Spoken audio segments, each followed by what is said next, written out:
అదే negative thinking ఉన్నవాడు తనకెన్నో అనుకూల పరిస్థితులున్నా, అన్నీ తనకు అనుకూలంగా జరుగుతున్నా లేని దాని గురించి ఆలోచించడం, ఉన్న దానిలో వంకలు పెట్టడం, ఇలా ప్రతిదీ నెగిటివ్గా ఆలోచిస్తాడు.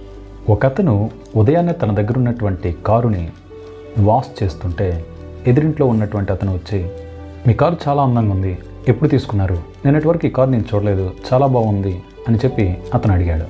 దానికి అతను, లేదు, ఇలాంటి కార్లు మా అన్నయ్య దగ్గర ఎన్నో ఉన్నాయి, నాకు నిన్న ఈ కార్ని మా బ్రదర్ ప్రజెంట్ చేశాడు అని చెప్పి బదులు చెప్పాడు. అది సరే, కానీ నా కారు సంగతి పక్కన పెట్టు. ఇలాంటి అందమైన కారు నీ దగ్గర ఏమైనా ఉందా? లేదంటే మీ బ్రదర్ ఎప్పుడైనా ఇటువంటి కారుని నీకు ప్రజెంట్ చేశాడా అని చెప్పి అతను ఆ ఎదురింటి వ్యక్తిని అడిగాడు. ఆ మాటలకు తను సమాధానం చెప్పే లోపలే తన ఇంట్లో ఉన్నటువంటి భార్య బయటకు వచ్చి, ఇటువంటి కారు మా దగ్గర లేదు, కానీ ఈ కారు ఏంటి, అవసరమైతే తను ప్రాణాలిచ్చే ఒక మంచి బ్రదరు తినికి ఉన్నాడు